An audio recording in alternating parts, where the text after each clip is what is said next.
Shri Varghese George, നമ്മൾ ഈ അതിവേഗ റെയിൽ നമുക്കില്ല എന്ന് പരിതപിക്കുമ്പോൾ പോലും ഈ 7 അതിവേഗ റെയിൽ ഇടനാഴികൾ ഇന്ന് പ്രഖ്യാപിച്ച ആ സ്ഥലങ്ങൾ ഒന്ന് എടുത്തു നോക്കൂ. സാമ്പത്തികമായും സാങ്കേതികപരമായും ഒക്കെ വളരെ പ്രാധാന്യമുള്ള സ്ഥലങ്ങൾ ഉൾക്കൊള്ളിച്ചുകൊണ്ടാണ് ഈ അതിവേഗ റെയിൽ ഇടനാഴികൾ പ്രഖ്യാപിച്ചിട്ടുള്ളതെന്ന് കാണാം. ഒന്ന് മുംബൈ, പൂനെ. നമുക്കറിയാം ഈ 2 നഗരങ്ങളുടെയും പ്രാധാന്യം എന്താണെന്ന്. അതുപോലെ തന്നെയാണ് പൂനെ ഹൈദരാബാദ്, ഹൈദരാബാദ് ബംഗളൂരു, ഹൈദരാബാദ് ചെന്നൈ, ചെന്നൈ ബംഗളൂരു, ദില്ലി വാരാണസി, വാരാണസി സിലിഗുരി. ഈ പറയുന്ന 7 റെയിൽ ഇടനാഴികൾ പരിശോധിച്ച് നോക്കുകയാണെങ്കിൽ അവിടെ ഏതെങ്കിലും വിധത്തിലുള്ളൊരു പ്രാധാന്യം അവിടെ ഉണ്ട്. വികസനപരമായി ഉണ്ട്, സാങ്കേതികപരമായി ഉണ്ട്. അപ്പോൾ ഒരു സർവ്വതല സ്പർശിയായ ഒരു റെയിൽ ഇടനാഴി പ്രഖ്യാപിക്കുമ്പോൾ കേരളത്തിന് എങ്ങനെയാണ് ആ ഒരു അങ്ങനെ ഒന്ന് വേണം എന്തർത്ഥത്തിലാണ് പറയാൻ കഴിയുക? നമ്മുടെ എന്ത് ആവശ്യകത മുൻകൂട്ടി കൊണ്ടാണ് നമുക്കിത് ചോദിക്കാൻ കഴിയുക? അതിനു മുമ്പ് ശ്രീ ഉദയകുമാർ പറഞ്ഞ 1-2 കാര്യങ്ങളിലേക്ക്. ഒന്ന്, പാവപ്പെട്ട ആളുകളിൽ നേരിട്ട് പണം എത്തുന്നില്ല, അവരെ എംപവർ ചെയ്യുന്ന പുതിയ പോളിസിയാണ് എന്നുള്ളതാണ് പറഞ്ഞത്. അത് ശരിയാണ്. പക്ഷേ അതിൻ്റെ യാഥാർത്ഥ്യം എന്താണെന്ന് ചോദിച്ചാൽ പാവപ്പെട്ടവരിലേക്ക് എത്തുന്നില്ലെന്ന് മാത്രമല്ല, ഇതെല്ലാം കോർപ്പറേറ്റുകളിലേക്കാണ് എത്തുന്നത്. ഈയിടെ വോഡോഫോണിൻ്റെ ഒരു കേസ് ഉണ്ടായിരുന്നു. വോഡോഫോൺ നമ്മുടെ കേന്ദ്ര ഗവൺമെൻറ്റിന് 85,961 കോടി രൂപ അവരുടെ കുടിശ്ശികയായിട്ട് കൊടുക്കാനുണ്ട്. ഈ 2 ആഴ്ച മുമ്പ് നമ്മുടെ ഇൻകം ടാക്സ് അപ്പലേറ്റ് അതോറിറ്റി ചെയ്തത് എന്താണെന്ന് അറിയാമോ? അവരോട് പറയുന്നത് ഇപ്പോൾ ഒന്നും കൊടുക്കണ്ട, 2041 ആകുമ്പോൾ നിങ്ങൾ ഇതിൻ്റെ ഒരു ഭാഗം കൊടുത്താൽ മതി എന്നാണ്. 2041. അന്ന് ഈ രൂപയുടെ മൂല്യം എത്ര ആയിരിക്കും? The corporates have taken over the country. ഇപ്പോൾ നമ്മൾ റഷ്യൻ ഓയിൽ ഇമ്പോർട്ട് ചെയ്യുന്നുണ്ട്. യുക്രൈൻ യുദ്ധം ആരംഭിച്ചപ്പോൾ മുതൽ ഇന്ത്യ റഷ്യൻ ഓയിൽ ഇമ്പോർട്ട് ചെയ്യുന്നുണ്ട്. ഈ മറ്റ് രാജ്യങ്ങളിൽ നിന്ന് ഓയിലിനേക്കാൾ റഷ്യൻ ഓയിൽ നമ്മൾ ഇമ്പോർട്ട് ചെയ്യുമ്പോൾ ഒരു ബാരലിന് നമുക്കൊരു $6-8 വരെ നമുക്ക് ഡിസ്കൗണ്ട് കിട്ടുന്നുണ്ട്. ഒരു ദിവസം നമ്മൾ ഇമ്പോർട്ട് ചെയ്യുന്ന റഷ്യൻ ഓയിൽ എന്ന് പറഞ്ഞാൽ 2 മില്യൺ ബാരലാണ്. 1 ലക്ഷം എത്ര കോടി രൂപയുടെ പ്രോഫിറ്റാണ് ഉണ്ടാകുന്നത്.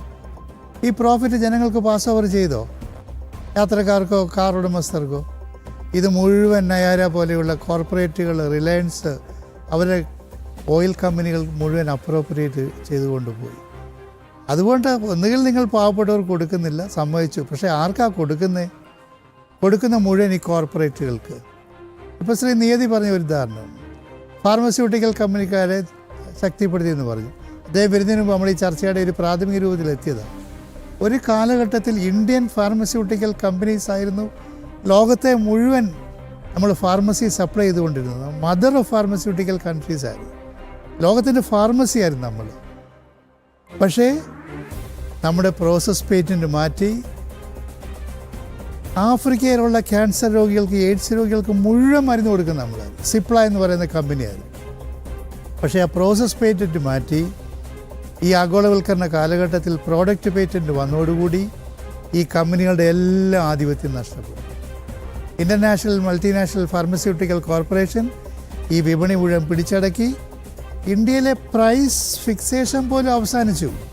മരുന്നുകൾക്ക് ഇവിടെ വില നിയന്ത്രണം ഉണ്ടായിരുന്നു, അത് മുഴുവൻ അവസാനിച്ച് ഇന്ത്യയിലെ രോഗികളെ മുഴുവൻ അന്താരാഷ്ട്ര ഫാർമസ്യൂട്ടിക്കൽ കമ്പനികൾക്ക് വിട്ടുകൊടുത്തേച്ച് ഇപ്പോൾ 10,000 കോടി രൂപ കൊടുക്കുന്ന പറഞ്ഞാൽ വല്ല അർത്ഥമുണ്ടോ? So you first target the policies. ആ പോളിസീസ് ഇന്ത്യയിലെ രാജ്യത്തിന് അനുകൂലമാണോ ജനങ്ങൾക്ക് അനുകൂലമാണോ എന്ന് നോക്കാതെ അവർക്ക് ചില കാശുകൾ ഇട്ടുകൊടുക്കുന്ന ഒരു നയമാണ് ഇപ്പം നടന്നുകൊണ്ടിരിക്കുന്നത്. പിന്നെ സ്മോൾ എൻ്റർപ്രൈസസിനെ കുറിച്ച് പറഞ്ഞു. ഈയിടെ ഇക്കണോമിക് ആൻഡ് പൊളിറ്റിക്കൽ വീക്കിൽ ഒരു ആർട്ടിക്കിൾ ഉണ്ടായിരുന്നു. നമ്മൾ ഈ സ്മോൾ എൻ്റർപ്രൈസസിനെ കുറിച്ച് വാചാലഭാവമുണ്ട്. എന്തുമാത്രം സബ്സിഡിയാണ് കൊടുക്കുന്നത്, എത്ര എണ്ണം സസ്റ്റെയിൻ ചെയ്യുന്നുണ്ടോ നോക്കുന്നുണ്ടോ, അവർക്ക് മാർക്കറ്റ് കൊടുക്കുന്നുണ്ടോ, അവരുടെ റിസോഴ്സ് മൊബിലൈസേഷൻ സസ്റ്റൈനബിൾ ആണോ, അതിൽ എത്ര പേർക്ക് എംപ്ലോയ്മെൻ്റ് ഉണ്ട്? പകുതിയും ഇത് നിലനിൽക്കുന്നില്ല. പകുതിയും കാലഹരണപ്പെട്ട് പൊട്ടിപ്പോയി അവർ പുതിയ മേഖലകൾ അന്വേഷിക്കുക. അതുകൊണ്ട് ബേസിക് ഫണ്ടമെൻ്റൽ എന്താണ്? ഇപ്പം തന്നെ ഇൻഫ്ലേഷൻ. മിസസ് നിർമ്മല സീതാരാമന് നമ്മൾ ഇൻഫ്ലേഷനെ അഡ്രസ്സ് ചെയ്തോ? ഇറച്ചി, പാല്, ഫിഷ്, ഇതിൻ്റെ എല്ലാം വില വളരെ വളരെ കൂടിക്കൊണ്ടിരിക്കുകയാണ്.